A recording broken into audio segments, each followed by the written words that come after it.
Hey everyone, welcome back to the channel. Today I'm going to show you how to change your region on Disney Plus so you can access content from different countries. It's a straightforward process, so let's get right into it.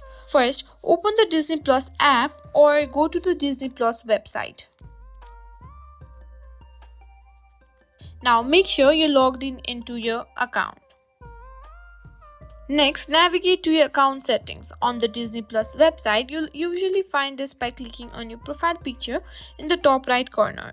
If you're using the app, it might be under account or settings in the menu.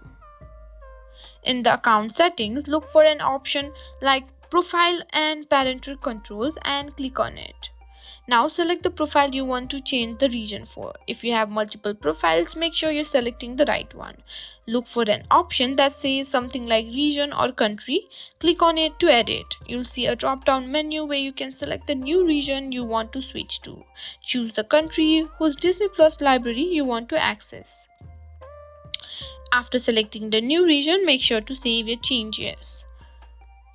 And that's it, you've successfully changed your region on Disney Plus. Now you can enjoy a whole new range of movies and shows from different countries. If you found this tutorial helpful, please give us a thumbs up and subscribe to our channel.